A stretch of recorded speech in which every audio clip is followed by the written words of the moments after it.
I've had all this the wrong way on, haven't I? All the wrong way on.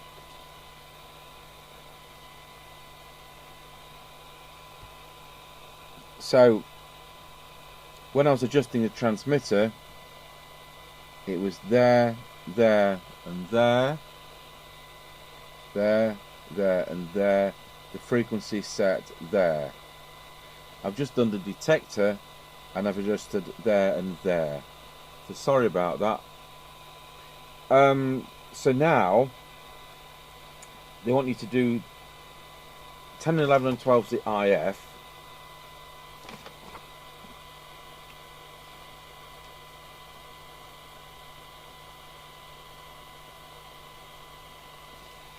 So with the synod meter,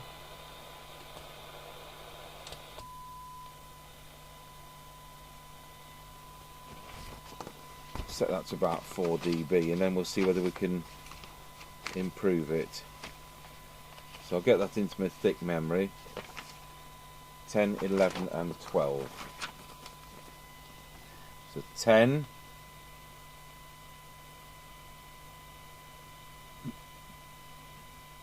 11 and 12.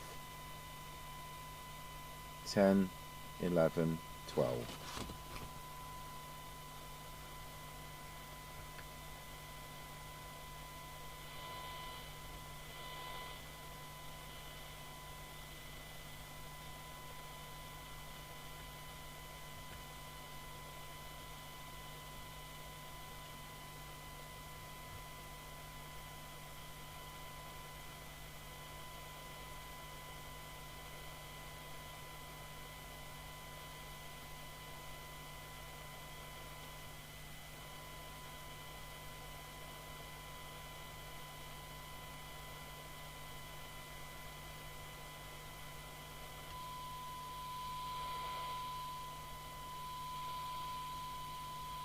Wow, that's brought it up.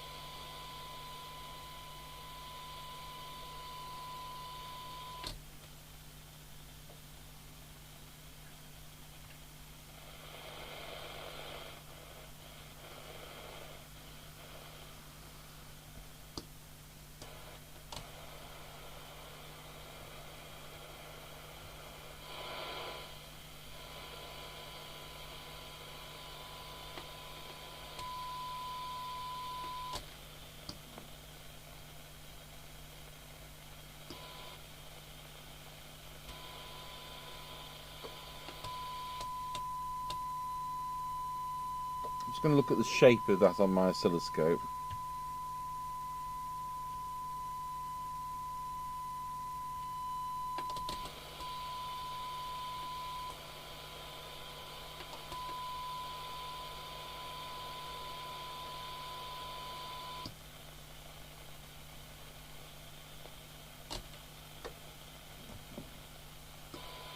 Well, that certainly brought the sensitivity up. So, excusing the way it's connected, he's doing about 5 microvolts, but the way it's connected isn't ideal. It will be better than that in reality when it's on its aerial. So, that has brought up the sensitivity dramatically, which is nice.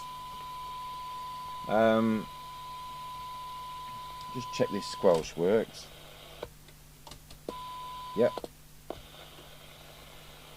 Now, I think T2 sets the frequency. I don't think they talk about that, because I don't think they expect you to be able to set it.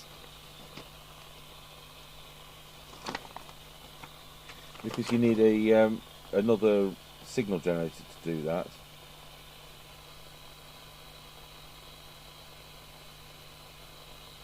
No, they don't.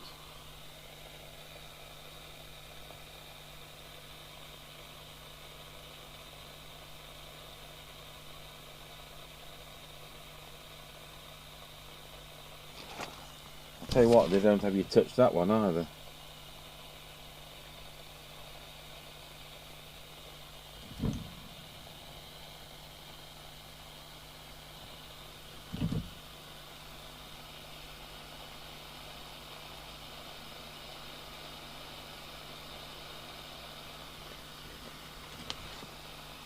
So I think that T2 is going to be the frequency on receive.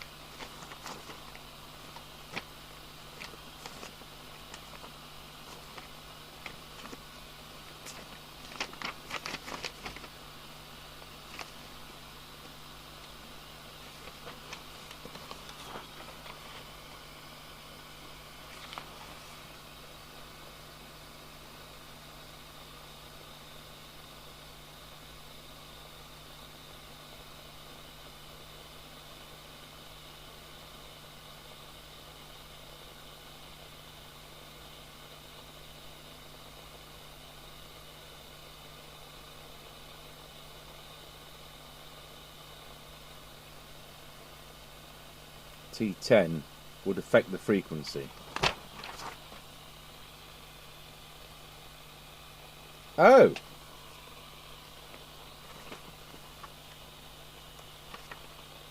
So what is this?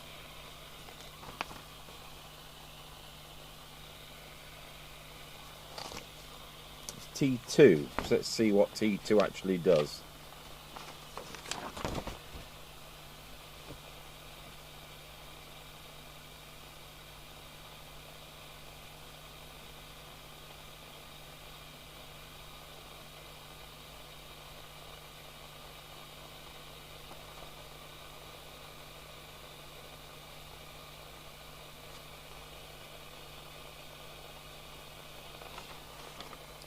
Eight, 9, 10, 11, 12 with those detector 2.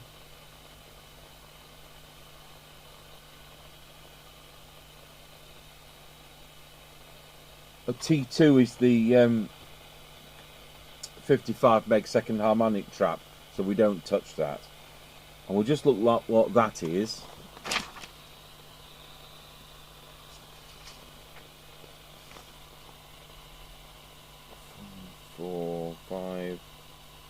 Can't tell from the...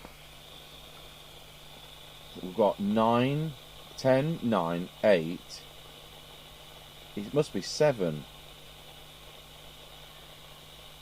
6, 5, 4, 3, 2, 1. It must be 7.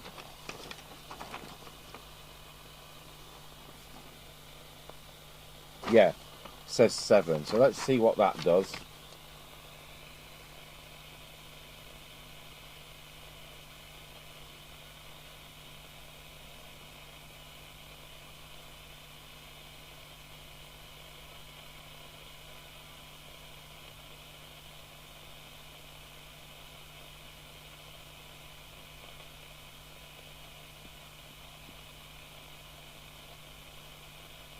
That... Oh, I'm confusing 10 with this ceramic filter, isn't it? That's what that's doing. That's what that is. It's ceramic filter. There's 2 ceramic filters built into T10. The crystal frequency is affected by T7, which is very, very stiff. I didn't manage to turn it that time. So we're going to set up a second signal generator. I've got my eye on that time. And let's see if we can... wherever the second signal generator has disappeared to. So we'll set this to 0.455.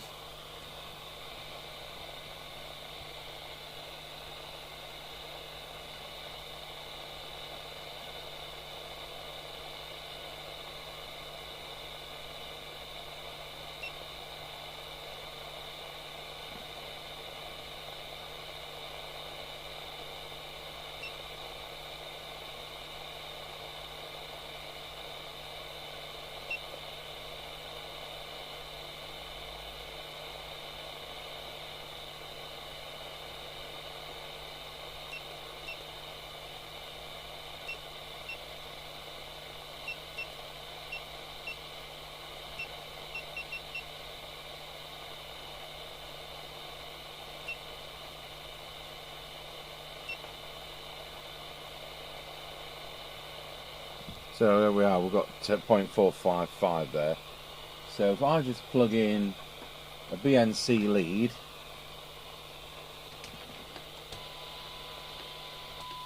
And we'll turn the tone off on the signal generator.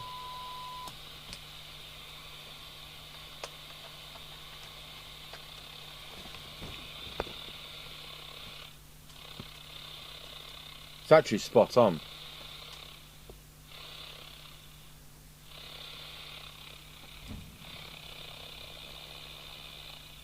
Absolutely spot on. Can you hear as I put the soldering iron near it? There was that slight musical note.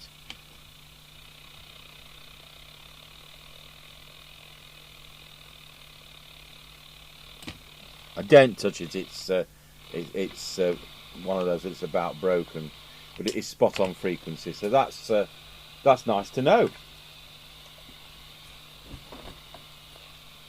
Tone back on. So that's it. That's as tuned as we're going to go. Apologies for the picture-in-picture cock-up.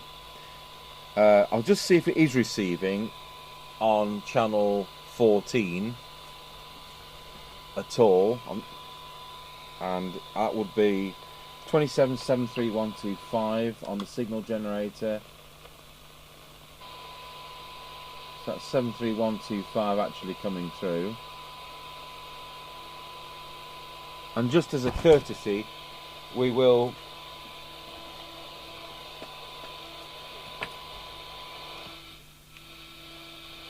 slightly off on this channel.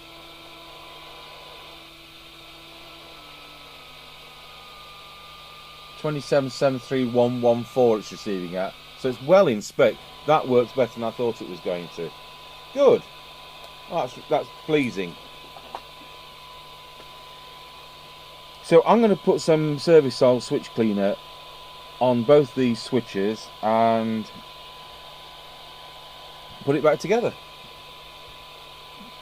So this is where we'll see if we can get a field strength. We know the loading coil is that one. If we can just get that in the picture there, that is the loading coil. It's never been touched, there's no reason to believe it's out, but just for the record, if we pull the aerial up absolutely fully, we've got our field strength meter here. Let's put that on something like full strength. Make sure there's no obstructions, press transmit, and you can see we've got a reading.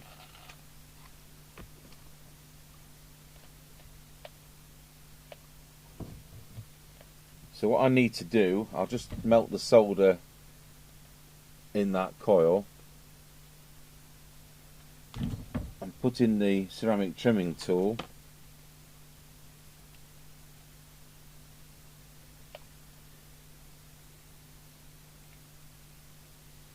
And we have been able to trim that to that bit more. And again, I've done this on channel 30. Channel 14, I'm not going to touch it on there, but we've done it on channel 30. So it might give us another 8 inches range, you never know. So we'll put that back together.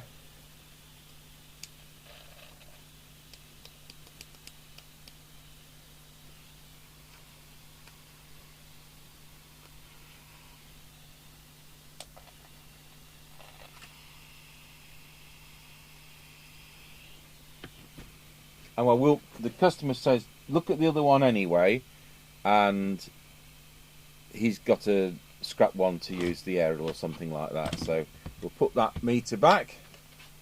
We won't need that for the other one with having the broken meter. So I think he's intrigued to know why it isn't receiving. So we'll do that. I don't know whether we'll do that today, but we will certainly do that. So we'll leave that for now, and we'll see you with the next one. So we're going to move on to the other one with the broken aerial. The customer says he's got another set or something. I said, you make sure that it's right, because it seems a shame that he didn't send it on to us, because we could have fitted that at no further expense. But there you go. The warning is, though, that if he presses transmits with 2 elements short for more than 10 seconds, the transmitter is likely to be destroyed. So we'll get on with it. We'll take it apart. and it says it's got a broken PTT. So our first problem is that may well stick, and there's nothing I can do about that either. That requires a scrap set to... This had a lot of soldering. So, tell you what, we'll put a battery in this one. Let's have a look. Put a battery in it, switch it on. Got no audio, we've got no battery test working. So, we'll open it up.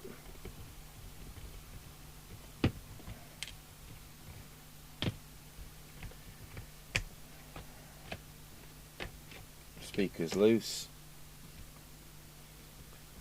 Connect it to the power supply. Have it the same way on as the other.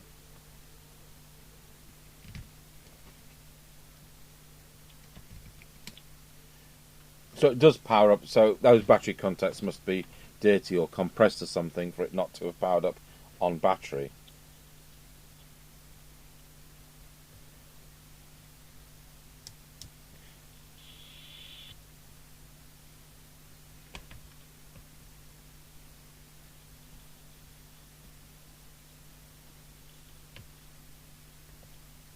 It just may be that the whole IF's out of alignment, that it's not. It is the audio amp's working. Not sure about some of that soldering. I'll look into that later. So we need to solder. We need to solder on that little loop onto the loading coil, like we did on the other one. I said to him, these kind of things actually take twice as long to service as a mobile set does.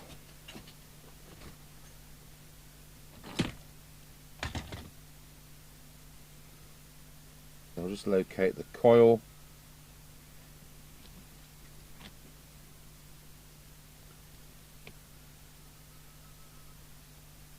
Came to the conclusion it was that one.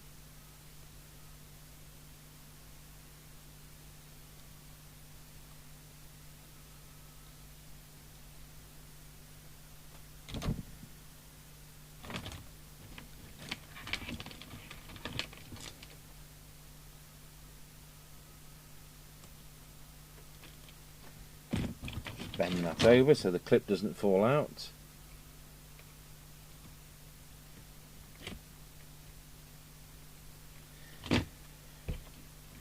Connect the test equipment to there. Use that as ground. We'll try and use that as ground.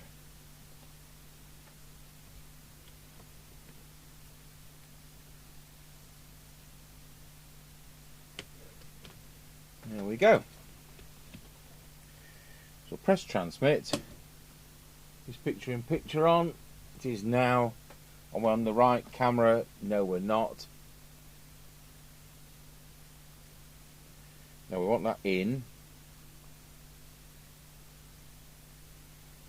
And we want that there. So he says the transmit works on this. So here we go. Yeah, it does 110 milliwatts like the other one did. We'll go through it.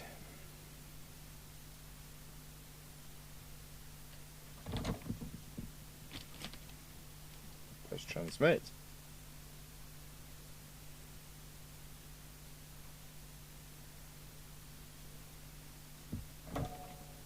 We're not on the right channel, are we?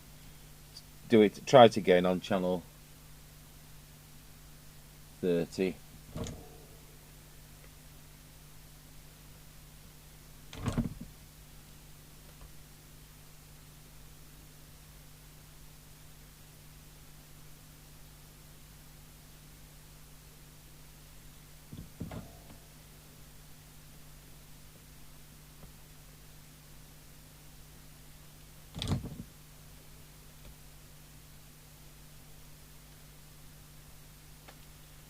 So that's got a little bit more of the power, and now we want it to be on frequency. So 27.89125. Let's go over to the frequency counter.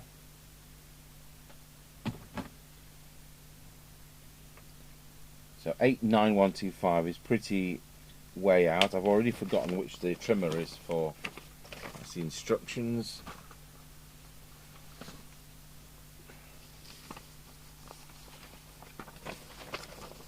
2 days since I did the other one. Correct frequency T6.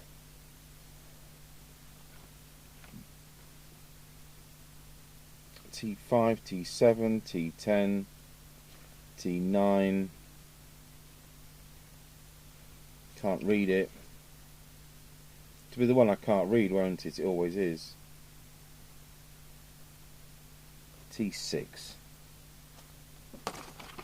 Get it that way on.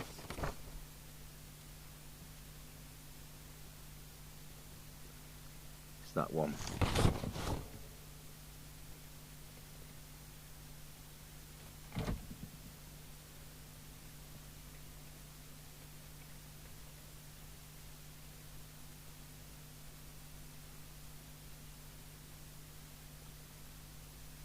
I'm glad there's a good amount of latitude because we jolly well need it. There we are, 2789.125. Out of interest, we'll see where the other channel is. 2773.179. Channel 14. Yeah, it's a bit high. It's well within tolerance. So that's good. So it's spot on 30 like it is with the other, but it's slightly out on channel 14 for what that's worth. Good compromise. I'd rather have one be spot on than both of them slightly out. So deviation, once again, we'll set the radio. Channel 30. Go back to the meter so you can see this.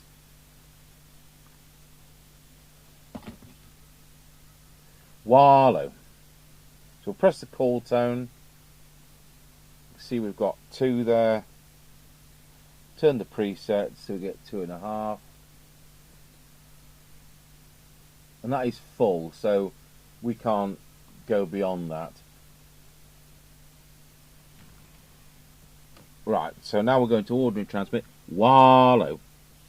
Wallow. Testing 1, 2. Wallow. It's a bit low. Let's just see whether I'm in tune on this machine.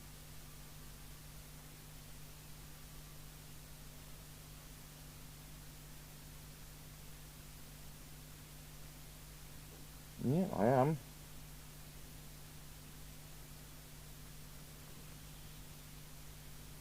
See what it sounds like on our monitor receiver.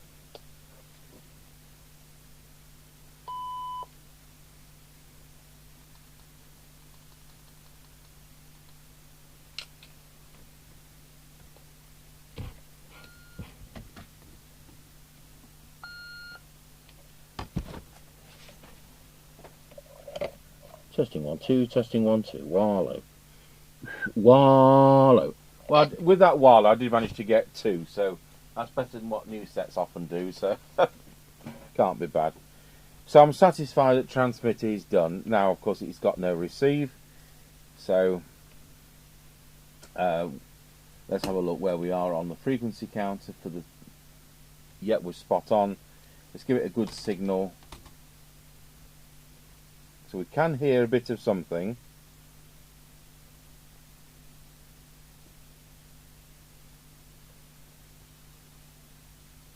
So, if I'm honest, the volume control's a bit iffy.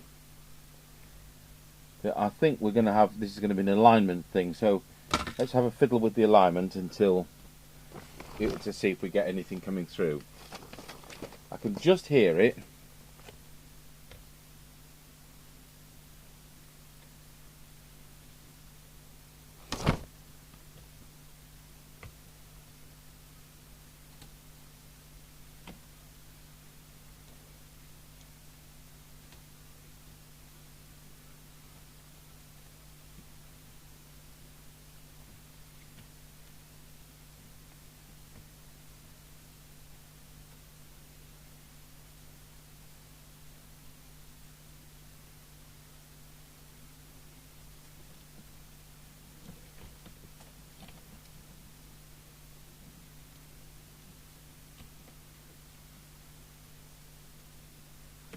Well, that's my little hookup fallen off, so we'll, now we've done the transmit, we'll just go on the antenna.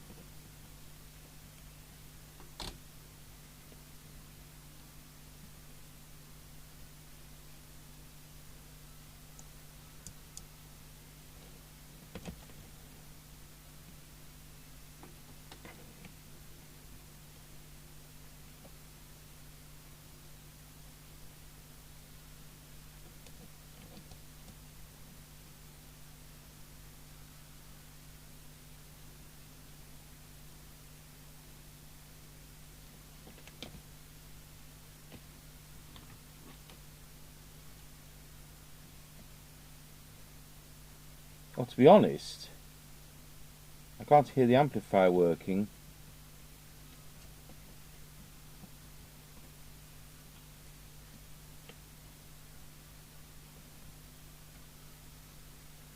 What's the input pin?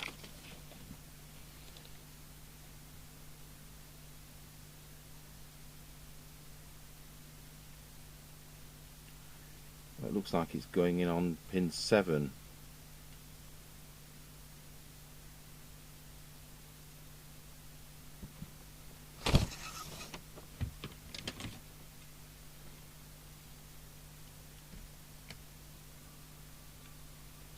Pin 7, let's have a look.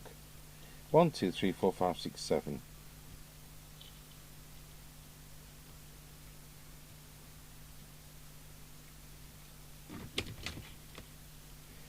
Well, we've got 4 electrolytic capacitors here, haven't we, in this audio section? Got one there as well.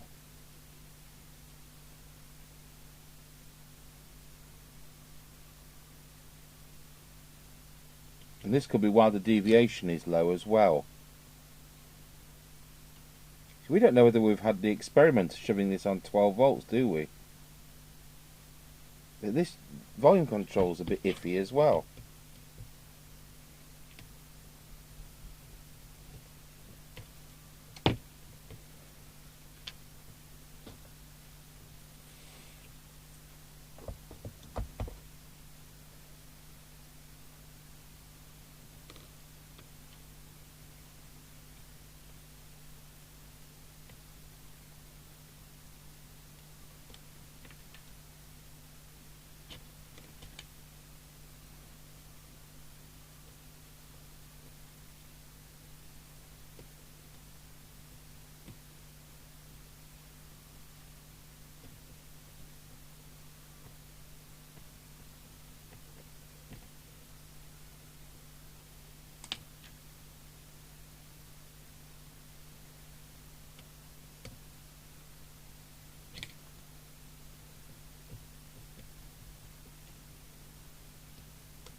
You can hear it starting.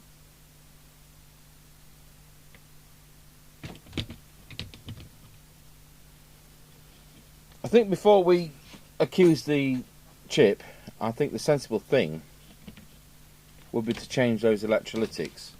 So I can see 4 around the IC there. So let's see what they are. So we've got 54, 57, 60 and 61. So 57, 61, 60, yeah, they would all affect it.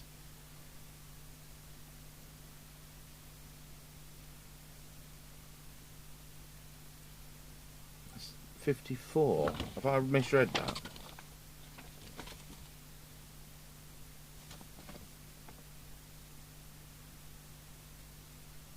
No, it says 54.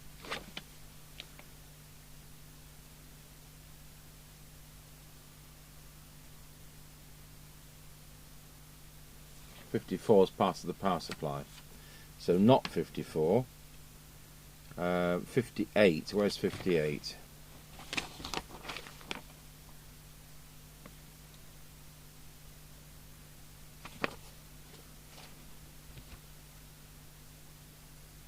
There. 1, 2, 3, 4. I think that's what we've got to do.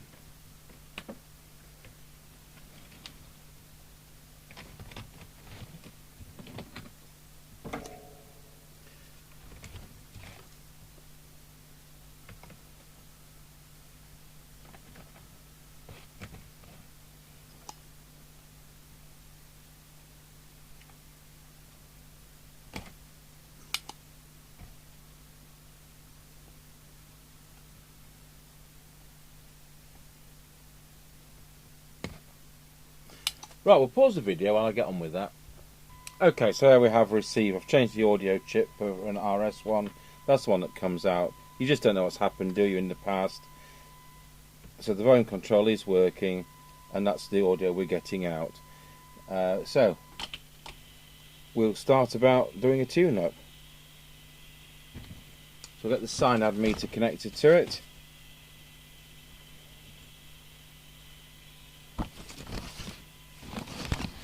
These are double-sided boards, so they're very, very fiddly to work with.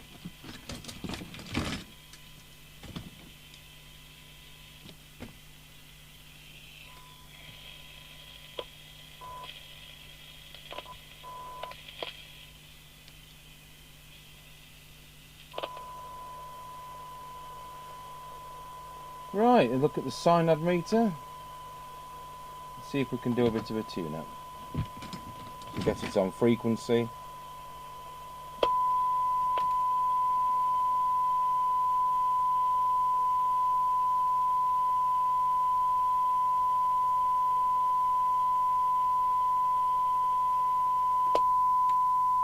So first of all, they wanted us to get the best recovered audio, so we'll look at the oscilloscope, take the bench light off. So if you remember, it's these two coils.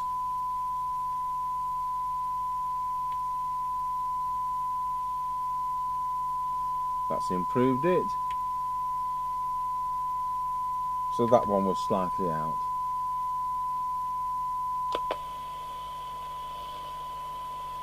I'm only going in on the aerial.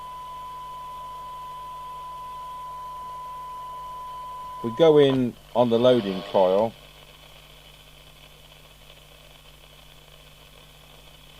I'm not sure it's going to make that much difference on receive. Better take the earth off.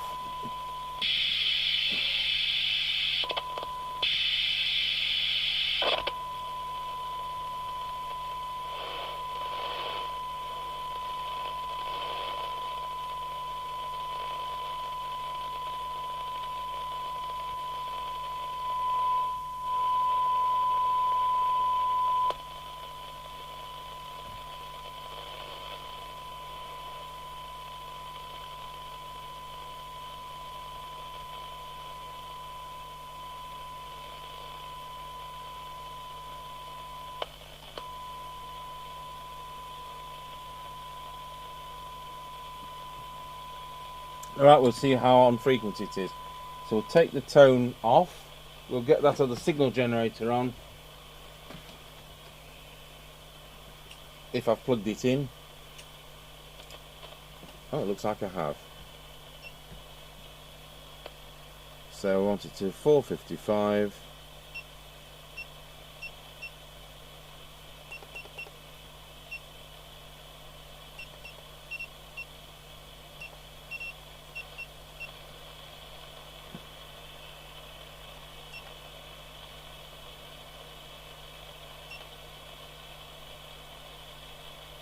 There we go.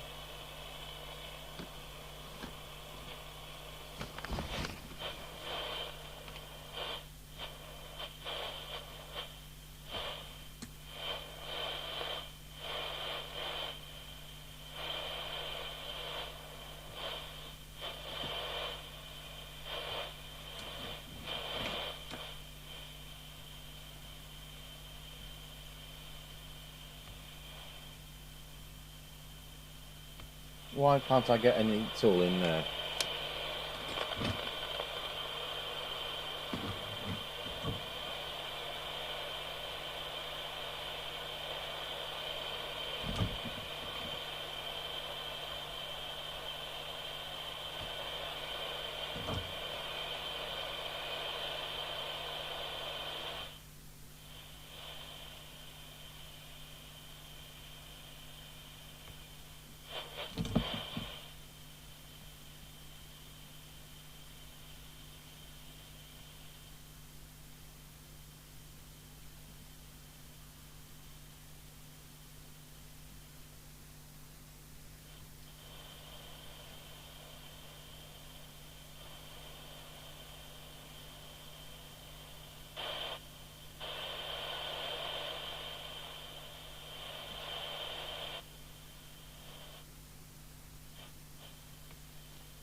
I'm not picking this up very well.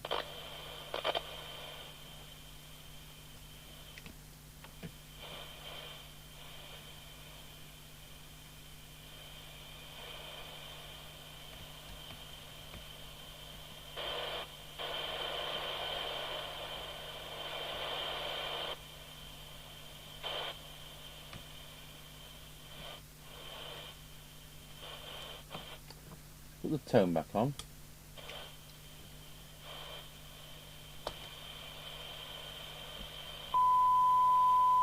It was right off, wasn't it?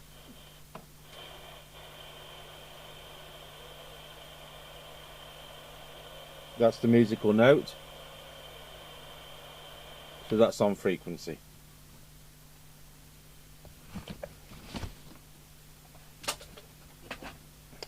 That was quite a lot out.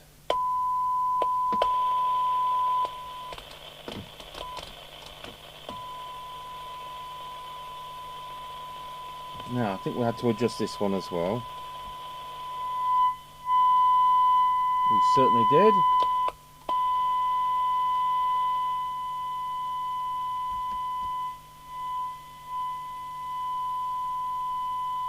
Set for that for best symmetry as well.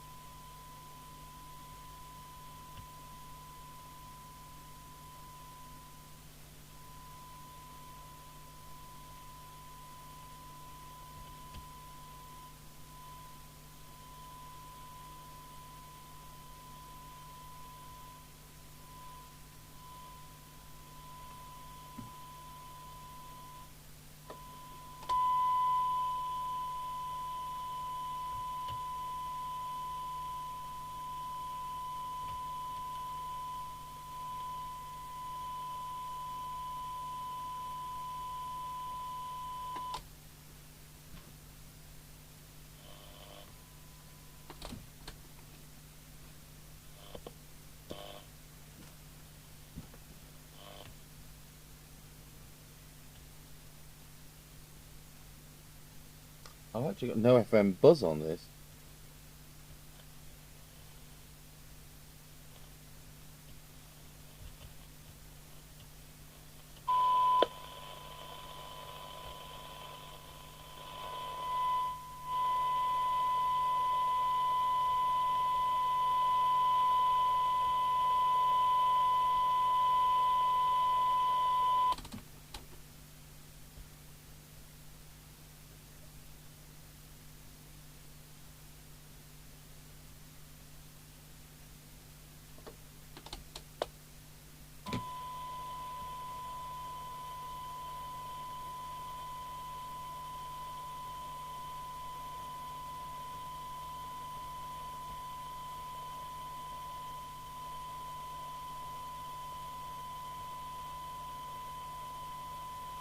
Just try doing it on battery.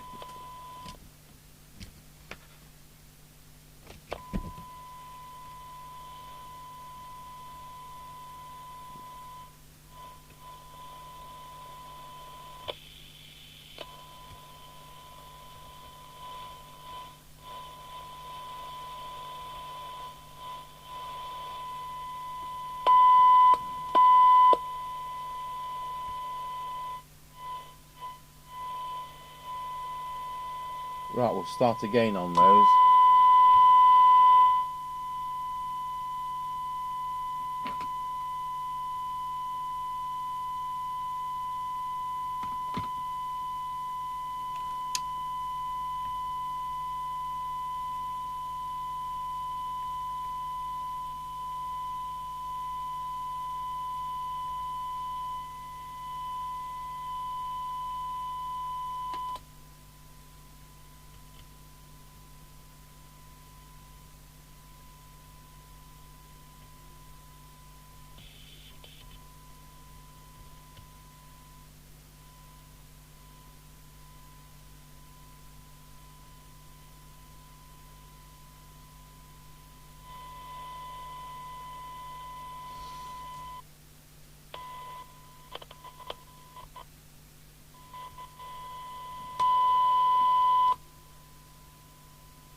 Anything below 10 microvolts and it's not picking it up.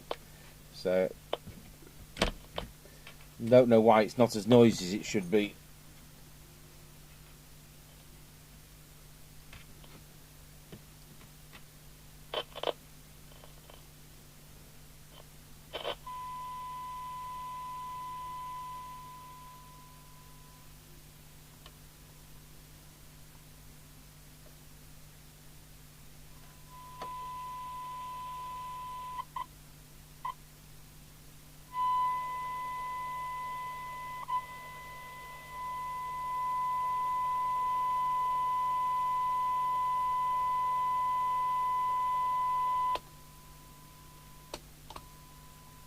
Yeah, we can hear down to 3 microvolts on that channel.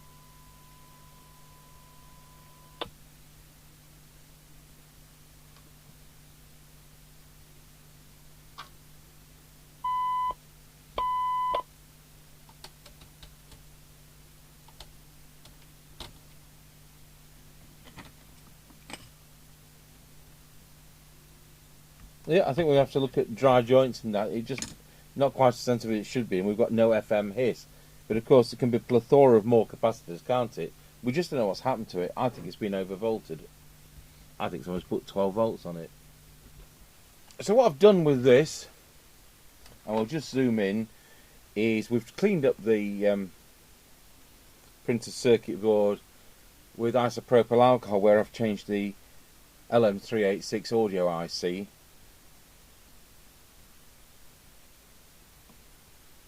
So that now looks a bit more respectable than it did do, because it did those 4 capacitors. And that, so that is all ready. We're going to do a little kind of courtesy test on this. And although that we can't transmit on this with the aerial like this, the plan is we'll get some phosphor bronze rod out of the organ workshop, and we'll kind of tape it to that so it's electrically the right length, just so we can do a test. So if I've got time, I'm going to do our Harrier WT1. It's exactly the same setup, but we've got a Harrier WT1. Where did I hide it? I'll show it in a moment. So just so we can do a on-the-air test on this, what I've done is to put a piece of phosphor bronze wire out of our organ workshop, exactly the right length for the 2 missing elements. So at least we can do a transmit test. So that's what the plan is there, and that is powering up. So I've put a battery in the first one we did, and that doesn't appear to be powering up, so I don't know. It's time to retrace our steps and see what's happened. This is the trouble with things like this.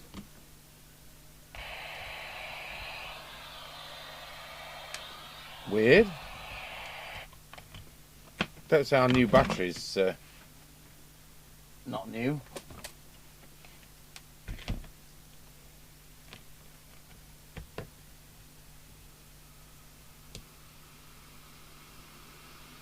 Oh!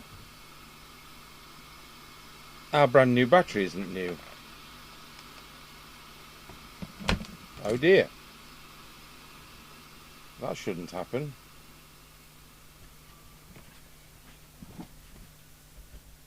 That said 8 volts on it. So Mr. Chippie said, oh, I wonder if it's one I put back, which I'd used. That looks more like it.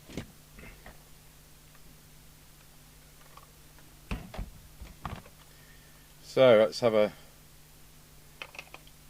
put that one in.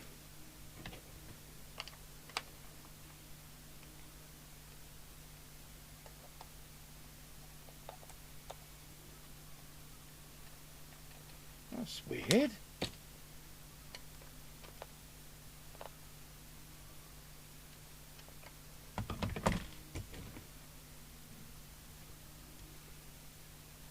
Is this drawing some mega current or something? It's drawing 20 milliamps.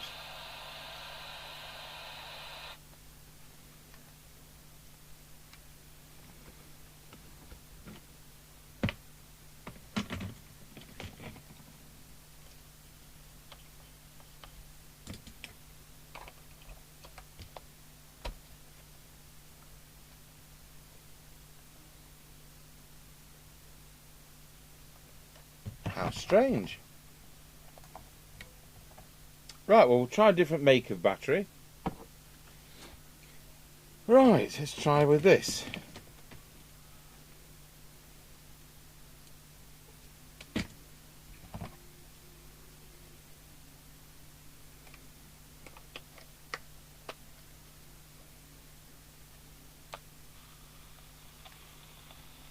Okay, it's working on that one. I don't know why those won't give 30 milliamps. They work better than these. Okay, so that's those two radios. We've got our Harrier out. I don't know whether we're going to have time to mess with that. So I've just done our Harrier WT1, just exactly the same. Put it on frequency. It was ever so close. To be honest, it didn't need any service work, and I've just gone through it just like I have done with the customer's one. And this is a set that's supposed to work. Now on the little kind of, I'm going to call it a field test, it was a kind of courtesy test. Let's just see what this sounds like, because theirs sounded dreadful. Yes, testing 1 2, testing 1 2 1 2 1 2. They're very 10-1 in comparison. I'm having to talk very, very close. Testing 1 2, testing 1 2. So if we get the call tone to a comfortable level and then try and talk, you can actually hear virtually nothing coming over. So I'm going to see whether this compares with theirs, because theirs is dreadful. That's why I've done this as a kind of control. So when Mr. Chippie gets back, I'm going to put the customer's one on the bench again, and we'll just do exactly the same. I'll just disconnect that from power. This is going to be a long video on a pointless radio. So the next day, we're nearly a week now. The next day, we've done a bit of a field test. Now this isn't a proper field test where we go and do all the different places. I wanted to check that realistic handheld was okay, and actually it wasn't. I need to clean the PTT switch, because when we did the on the air test with it, we used the external microphone, and the internal microphone is affected by a dirty PTT switch. So I'll just get some service on that, and that can go back, that's fine. And I wanted to compare it with one of my own sets to prove the range was the same, since we glued the aerial in. So that brings us to the customer's 020 and the other customer, the same customer's other 020. They're not satisfactory, so we're going to have a look at that. I'm going to send this video out, and whether or not these are good enough to send back to the customer, I'll probably mention casually in another subsequent video. But we're going to have to wrap this up, otherwise time is marching on. What I also did was to get out my own Harrier WT1, and we can compare. So I'm going to put this on. I want you to listen to. We could just get the 2.5 or 2 deviation when we were setting these up, but not as well as I would have liked. So I think we're going to be looking at capacitors in the audio area. Now, this is the one which just needed a service. So let's see. Let's turn the volume up on here. I'll put that towards the microphones. Testing 1 2 3 4 5 5 4 3 2 1. 1 2 3 4 5 5 4 3 2 1. And I'll press the call tone. Okay. So that, to be honest, is as quiet as a mouse on transmit. So this one with the broken now, which we've just put that in so we can actually transmit on it. Now I've changed 4 capacitors in here as well as the audio IC as part of its receive problem. And this is interesting because this one works better. Testing 1 2, testing 1 2. So it's a bit louder on transmit, but it's not good enough. And our own one, the Harrier WT1. Testing 1 2 3 4 5 5 4 3 2 1. And that's where the volume should be. And again, we'll do the call tone. So I think we need to do some capacitor changes. And as an experiment, I think we'll do the one we've already changed some capacitors in and see whether we can improve that further. So if we have a look at the square kit diagram,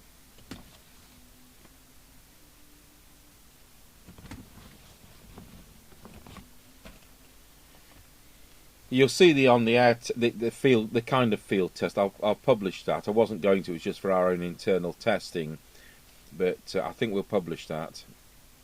So let's just get this in camera and zoom in.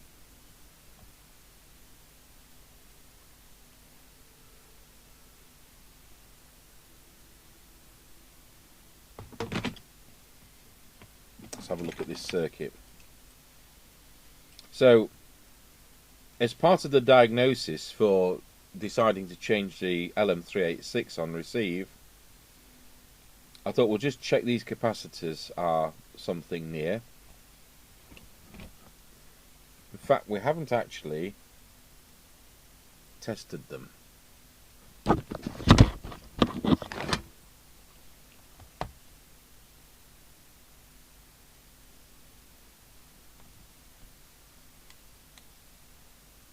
Okay, so that reads as faulty. So that's 50 microfarads, and where did that come from?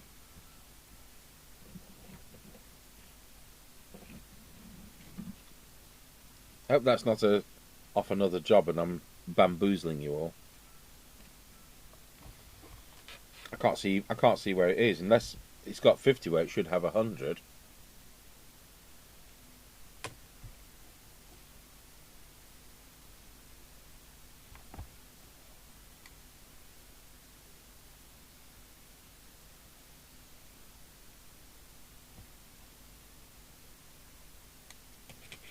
So that is short circuit. It's probably what's killed the audio, I see. This is the 1 microfarad capacitor from here. In actual fact, that's 0.1, but it's not come out on the scan of the photocopy of the scan of the photocopy. So that's duff. Because the other thing, these might have been overvolted by some excited person who might have put them on 12 volts instead of 9 in the hope of getting 1,000,000 miles range. In circuit, and that is which one? 10 microfarads. So that's capacitor 60. And finally, the last one is 0.1 microfarads.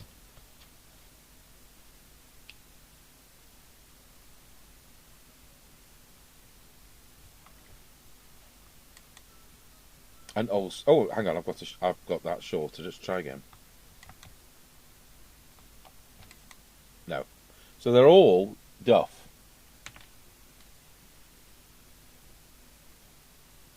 While I'm testing capacitors, that came out of something the other day.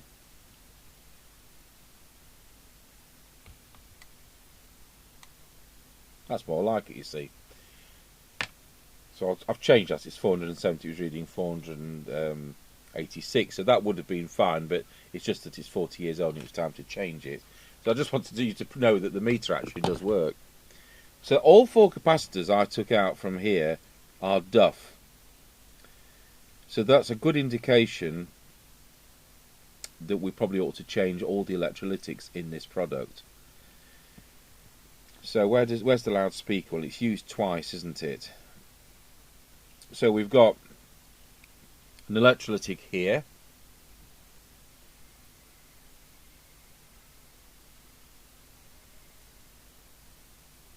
Just tracing this to this part of the circuit. If that capacitor was down, I would think we've got an audio problem. If that capacitor was down, we're going to have a power problem. So I think, as an experiment, we will change all the electrolytics. I'll just try and do that right now, and then we'll wind up the video. So just to conclude the video, the one with the duff aerial, the one that's had the most work done, the one with the audio chip, we are now getting better receive. Let's see whether we can talk to Mr. Chippie, who's in the next room, on it. Tango 21, Mr. Chippie, this is on video, over. Yeah, Roger, just making sure this is working. Yep, that sounds fine. Roger, okay, thank you. We're going to have to retune the receiver on this because the electrolytics which were faulty have affected the way the receiver is receiving, so we'll just go through that. But that's obviously the conclusion. Now, out of all the electrolytics in there, the only ones which were any good were the two 100 microfarad ones. So there you go. Very expensive way to do it. We're only going to be able to charge the customer a token fee, and I certainly don't want these kind of things coming in commercial. I don't mind doing them when they're my own sets for a laugh and just for a demonstration video, but so we've never done toy walkie-talkies before, and I don't think we're going to bother. So there we are, done it. All those electrolytic capacitors. I don't know whether they're just horrible or whether this particular set's been overvolted. The reason I say that is how come mine one doesn't need any capacitors and both these do? I don't know. Thanks for watching.